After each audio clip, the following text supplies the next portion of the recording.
이어서 알아두면 돈이 되는 노동법 알돈노 시간입니다. 혹시 조용한 사직이라고 들어보셨나요? 지난해 12월 취업 포털 사람인에서 직장인 3,200여 명을 대상으로 조사한 내용에 따르면 이 조용한 사직 열풍 현상을 확인할 수 있었다고 하는데 이게 어떤 현상인지 그리고 왜 이런 현상이 일어나고 있는지 함께 알아보도록 하겠습니다. 소나무 노동법률사무소 김효신 노무사 화상으로 연결돼 있습니다. 노무사님 안녕하십니까? 네, 안녕하세요. 김효신입니다. 네, 반갑습니다. 네. 자, 오늘은 이 조용한 사직 그리고 퇴근 후 카톡 금지법 등등에 대한 이슈들 살펴보도록 할 텐데 우리가 얘기 나누면서 또 청취자분들의 노무 고민을 해결해 드리고 있습니다. 상담 문자 받고 있는데요. 자, 노무 관련해서 일하시면서 생기는 궁금한 점 또는 고민 있다면 단문 50원, 장문 100원, 샵 0945로 보내주시면 되겠습니다. 자, 오늘도요. 본격 주제로 들어가기 앞서서 청취자분들과 함께 나누는 퀴즈 한번 풀어보고 갈까 싶어요. 네, 알겠습니다. 네, 우리 노무사님도 잘 듣고 관련 힌트도 좀 센스 있게 주시면 감사하겠습니다. 네. 네, 오늘 9월 22일은 세계 이 날입니다. 1년 중에 단 하루만이라도 자가용을 타지 말자라는 상징적인 캠페인이고요. 뭐 대중교통이나 긴급 차량 그리고 생계형 차량 이런 것들은 제외하고 자가용 운전자들이 자발적으로 자가용 운행을 자제하자라는 캠페인입니다. 자, 이것은 무엇일까요? 1번 차 없는 날, 2번 손 없는 날, 3번 철 없는 날, 4번 입맛 없는 날. 자, 정답 아시는 분은 샵 0945로 정답을 보내주시면 되겠고요. 자, 노무사님 지금 보기 들으셨는데 네, 정답 아시겠습니까? 네, 알고 있습니다, 이거. 네, 뭐 자신 있게 힌트 드리겠습니다. 어떤 힌트 주시겠습니까? 근심을 털어놓고 다 함께 손. 네, 이걸로만 하면 다 아시겠죠? 노무사님이 노래 힌트 주신 건 처음인 것 같아요. 네, 슬픔을 묻어놓고 다 함께 철철철 차차차예요. 네. 1번 차 없는 날, 2번 손 없는 날, 3번 철 없는 날, 4번 입맛 없는 날. 자, 정답 아시는 분은 단문 50원, 장문 100원, 샵 0945로 보내주시고요. 와, 제가 지금까지 들었던 노무사님 힌트 중에서 가장 좋았던 것 같습니다. 감사합니다. 역시 네. 날로 갈수록 저는 노무 지식이 늘고 우리 노무사님은 센스가 늘고 상부상조하는 프로그램입니다. 자, 좋습니다. 오늘 주제로 들어가 보도록 하죠. 일단은 첫 번째 주제가 조용한 사직인데요. 네. 이게 뭡니까? 주변 사람들한테 알리지 않고 사직한다 이런 의미인가요? 이게 저도 처음에 이제 보고 약간 혼돈이 왔었는데요. 사실 이제 조용한 사직이라고 하는 건 이제 미국에서 불고 있는 열풍이라고 해요. 우리나라에도 곧 뭐 비슷한 경향들이 있는데요. 실제 퇴사하지는 않지만은 마음은 일터에서 떠나서 그냥 최소한의 업무만 처리하는 태도를 의미한다고 합니다. 그래서 우리나라는 뭐 워라밸이라는 그냥 일과 생활 균형의 개념만 가지고 있었지 뭐 이 개념은 아직까지 없었다고 뭐 정의한 게 없었거든요. 근데 이제 뭐 그거보다는 더 소극적이고 방어적으로 정말 회사에서 해야 될 일만 하는 업무 그 상태 그걸로 이해해 주시면 되겠습니다. 그러니까 실질적으로 사직을 하는 건 아니고 그렇죠. 사직서를 내는 건 아니고 내 마음속에서 나는 이제 사직했다 이런 마음으로 좀 일하는. 정확하게 한국식 뭐 표현으로 하면 이걸 것 같아요. 시키는 것만 한다. 시키는 것만 한다. 네. 받은 만큼만 한다. 네네, 그 상태인 것 같습니다. 네. 근데 국내 여건도 뭐 별반 다르지 않다라는 얘기들 나오고 있는데 관련한 설문조사 결과도 나왔다고요. 네, 맞아요. 이게 뭐 최근에 나온 건 아니고 작년 연말에 나온 거거든요. 그래서 이제 뭐 아까도 말씀해 주셨지만 월급 받는 만큼만 일하면 된다는 응답이 무려 70%가 나왔어요. 그래서 근데 이제 이거는 세대별로 약간의 온도차가 있었다고 합니다. 뭐 거의 20대, 30대에서는 78%, 약 78%의 압도적인 로 높은 이제 받은 만큼 한다는 응답률이 높았고요. 대신에 뭐 40대는 59%, 뭐 50대 갈수록 40%로 약간 감소하는 월급 이상의 성과를 보여야 한다는 응답을 보인 사람들이 많았거든요.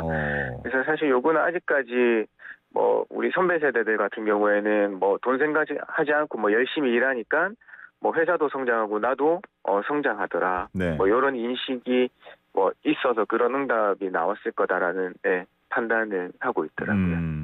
노무사님은 이 중에 어느 쪽에 속하십니까?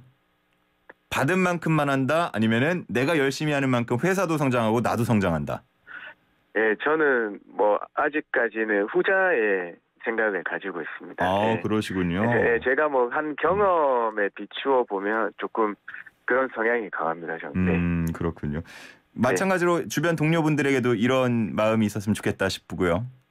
아니요. 저는 대신에 이제 그게 약간 우리 꼰대 문화로 비춰질 수 있기 때문에 사실 이제 그거를 다른 사람들한테 뭐 강력하게 얘기하면서 요구하거나 그러진 않습니다. 강요할 수는 없는 문제고. 네, 맞습니다. 네. 알겠습니다. 네. 그런가 하면은 가장 입사하기 싫은 기업들에 대한 조사도 있었다고 들었는데 이런 네, 조사도 있군요. 네, 맞아요. 이거는 뭐 간혹 가다가 이제 조사해서 나오는 건데요. 사실 이제 2030 세대에 2,700명 정도 조사했다고 합니다. 그래서 그때 31.5%가 야근이나 주말에 출근해서 초과 근무가 많은 기업이 기피 대상 1호였고요. 그다음에 뭐 그 뒤로 해서 23.5%가 업무량 대비 연봉이 낮은 기업. 그다음에 뭐 군대식 문화 등 소통이 어려운 기업이나 뭐 연차 휴가 등 휴가 사용이 뭐 자유롭지 못한 기업 순으로 기피 대상이 올랐습니다. 그래서 그런지 요즘에 취업 준비하는 세대들 보면 뭐 단순히 연봉만 보거나 뭐 회사 위치 보고 이런 거에서 그치지 않고 회사의 그 분위기 같은 걸 알아보려고 서로 공유를 많이 하더라고요. 맞아요. 요즘에 뭐 취업 스토리나 그런 거 얘기 들어보면 뭐 그런 분위기, 조직 문화를 제대로 알려고 하는 시도들이 많더라고요. 네. 예전에는 연봉 높은데 무조건 좋다 이러면서 갔던 분위기도 있었는데 확실히 달라졌다라는 게 느껴지고요. 맞습니다. 네. 자, 그런가 하면은 이 경기연구원이 지난해 말 발표한 자료를 보면요. 노동자 3명 중에 1명은 일주일에 한 번 이상 퇴근 후에 업무 지시를 받았다라는 조사 결과가 있었다고 합니다. 네. 그래서 뭐 이른바 퇴근 후 카톡 금지법 이런 것도 나오고 있는 것 같은데 실제로 이게 좀 심각한 수준입니까? 네, 뭐 경기연구원에서 이제 발표된 자료에 따르면 사실 거의 모든 분들이 한 번은 다 경험해 보셨던 것 같아요. 그래서 뭐 작년 말에 발견됐는데 역시 이게 네이밍 제목을 굉장히 잘 지어서 그걸 소개해드리고 싶은데요. 이게 발간된 그 보고서 제목이 연결되지 않을 권리도 소중한 권리다라는 제목인 거거든요. 그래서 이게 퇴근 후에 업무가 끝나고 난 이후에 업무를 지시하는 게 어느 정도 수준인 건지에 대한 조사가 이루어졌어요. 그래서 뭐 전체 응답자 중에 87.8%가 퇴근 후 업무 지시를 받은 경험이 있다고 하더거든요. 그래서 요거는 경기도 내 근무하는 직장인 500명을 대상으로 이제 조사를 하게 돼서 거기에 87.8%가 그 응답을 하게 됩니다. 그래서 뭐 매체는 당연히 뭐 카톡을 비롯해서 뭐 개인 메신저가 74%고 그다음에 전화나 뭐 다른 회사 메신저를 이용해서 했다고 합니다. 그런데 그 이유가 또 조사를 했거든요. 이유가 중요하죠. 네, 이유가 중요하잖아요. 약 70%가 외부 기관과 상사 등의 갑작스러운 업무 처리 요청이었다고 해요. 네, 그다음에 또 다른 20%는 생각난 김에 지시하는 거. 이건 최악인데요.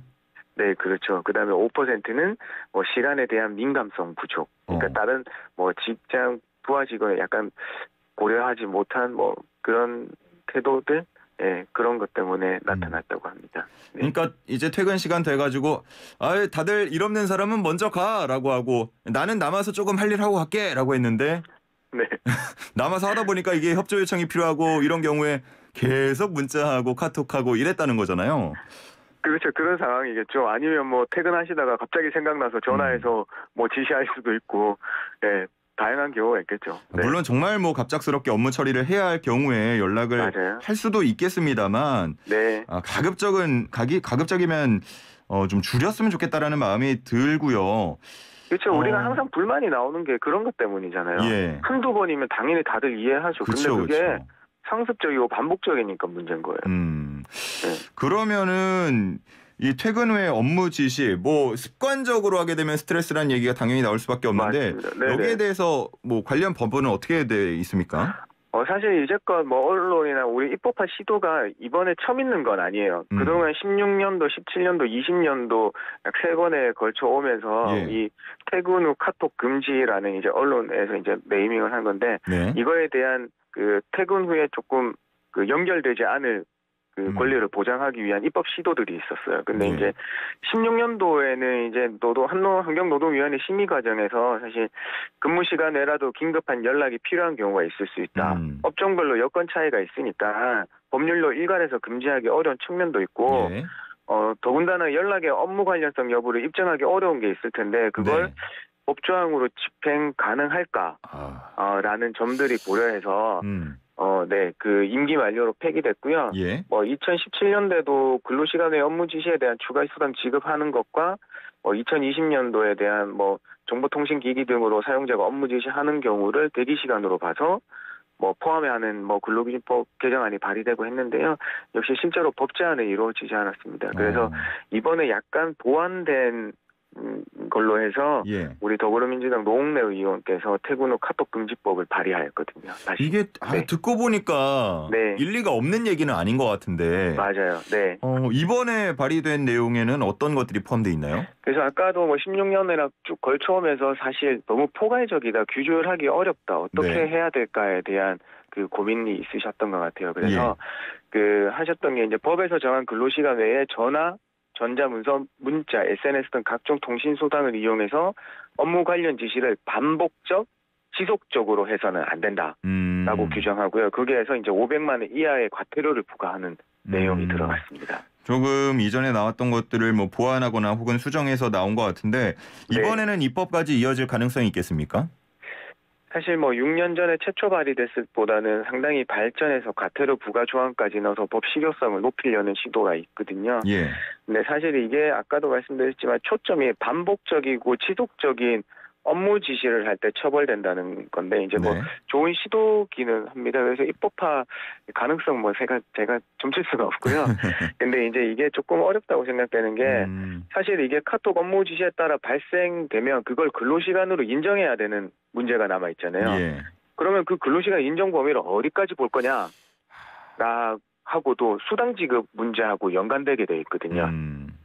그래서 요것들을 고려하면 조금 더 면밀한 검토가 필요하다. 근데 항상 말씀드렸지만 이런 논의의 시도들은 항상 있어야 된다. 그래야지 발전해야 된다는 게 제 입장입니다. 일단은 수면 위로 올라와서 공론화가 됐으니까 관련해서 좋은 좀 방법들이 방안들이 모색이 됐으면 좋겠다라는 생각이 들고요.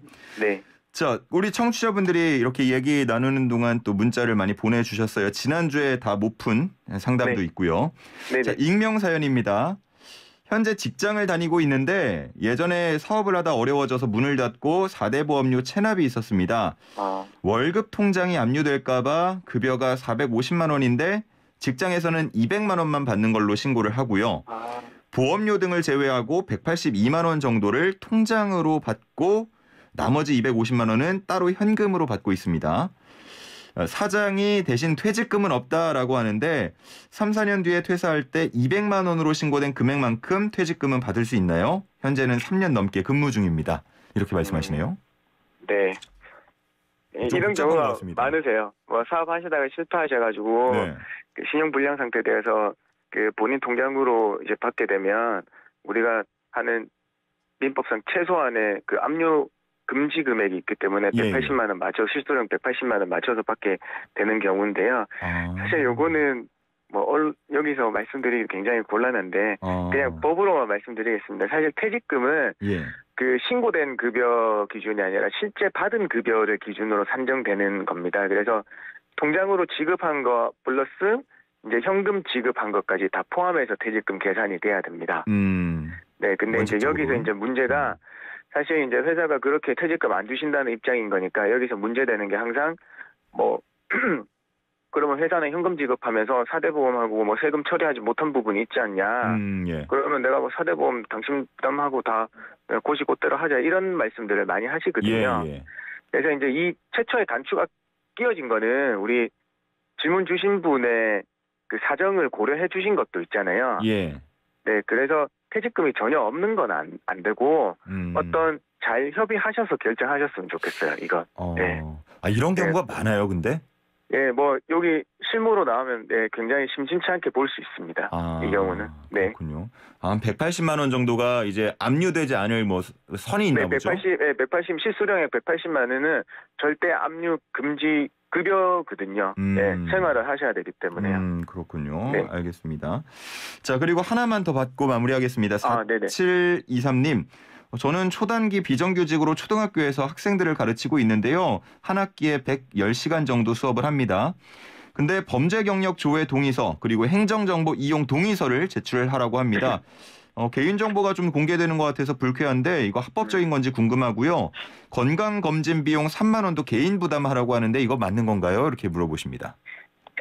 네. 그 앞에 거 이제 아까 말씀드린 뭐 동의서 받는 거는 사실 합법적인 조치예요. 그 범죄 경력 저도 항상 학교에 강의 나갈 때 중고등학교 강의 나갈 때나 대학교 강의 나갈 때조차 범죄 경력 조회서에 동의를 해줘야 되는 거거든요. 예. 근데 이런 거는 다 아동복지법이나 다른 관련 법의 근거를 두고 있습니다. 네, 그렇기 때문에 조금 민감하시게 받아들일 수도 있는데요. 조금 이해를 부탁드리겠습니다. 우리 자라는 청소년들을 위해서 그런 거니까요. 예. 근데 이제 사실 건강검진 비용 3만 원 개인 부담은 조금 신경될 필요가 있어요. 저번에 저번 주에도 말씀드렸는데 채용절차법에서는 채용심사 비용을 원칙적으로 구직자에게 전가하지 못하도록 되어 있거든요. 네, 그렇기 때문에 요거는 대신에 이제 과태료가 없기 때문에 뭐 아직까지 행하고 있는 그런 게 있을 것 같은데 더더군다나 학교에서는 채용절차법을 준수해 주셨으면 합니다. 개인이 부담하게 하고 나중에 뭐 돌려주는 방법도 있는 거죠? 그렇죠. 일단은 우선은 뭐 부담하게 하고 나중에 그걸 월급에 포함해서 주면 되는 거니까요. 네, 그런 식으로도 할 수 있고. 알겠습니다. 일단 오늘 상담은 여기까지만 진행을 하도록 하겠습니다. 오늘 말씀 잘 들었습니다. 고맙습니다. 네, 감사합니다. 네, 지금까지 김효신 노무사와 함께했습니다.